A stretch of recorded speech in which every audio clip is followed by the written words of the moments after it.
ஓம் ஸ்ரீ தர நேயர்களுக்கு வணக்கம்.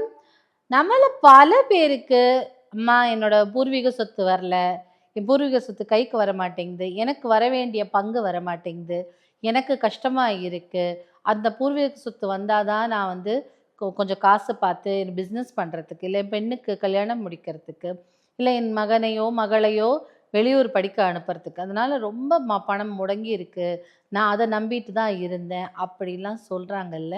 அப்போ பூர்வீக சொத்து உங்க கைக்கு வந்து அடையறதுக்கு, அதாவது உங்களுக்கு உரிமையான சொத்து மட்டும். உங்களுக்கு உரிமையான சொத்து உங்க கைக்கு வந்து அடையணும். நீங்க அத எடுக்கணும் அப்படின்னு இருந்தால், நீங்க என்ன பண்ணணும் அப்படின்னா, இந்த கோர்ட் கேஸ் எல்லாம் போது இழுபறியாவே போது சொல்றாங்கல்ல. அப்போ திருச்செந்தூர் முருகனின் படத்தை வீட்டுல வாங்கி வைக்கணும். வாங்கி வச்சுட்டு, பாலை கொண்டும், பன்னீரை கொண்டும், மஞ்சள் தண்ணியை கொண்டும் அந்த படத்தை துடைத்து எடுத்த பிறகு மஞ்சள் குங்குமம் இட்டு மலர்கள் தூவி, என்ன மலர்கள் அப்படின்னா, படத்திற்கு நீங்க எந்த மலர் வேணா போட்டுக்கோங்க. பட் அர்ச்சனைக்கு நீங்க செவ்வரளி பூ இருந்தால் ரொம்ப விசேஷம். செவ்வரளி பூ கிடைக்கல அப்படிங்கிற பட்சத்தில், எதுக்கு செவ்வரளி? செவ்வாயின் காரகன் செவ்வரளி அப்படின்னு.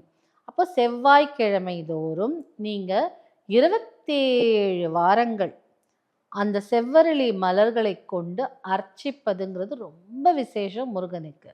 இந்த மாதிரி எனக்கு இந்த பூர்வீக சொத்து கிடைக்கணும் அப்படி சொல்லி முருகனுக்கு நீங்க உங்களுக்கு தெரிஞ்ச நாமாவளி, இல்லை ஓம் சரவண பவ சொன்னாலே போதும், இல்லை ஓம் முருகன் சொல்லி மலர்களை செவ்வரளியை தூவி அர்ச்சனை செய்யுங்க. 27 வாரங்கள் செய்யுங்க.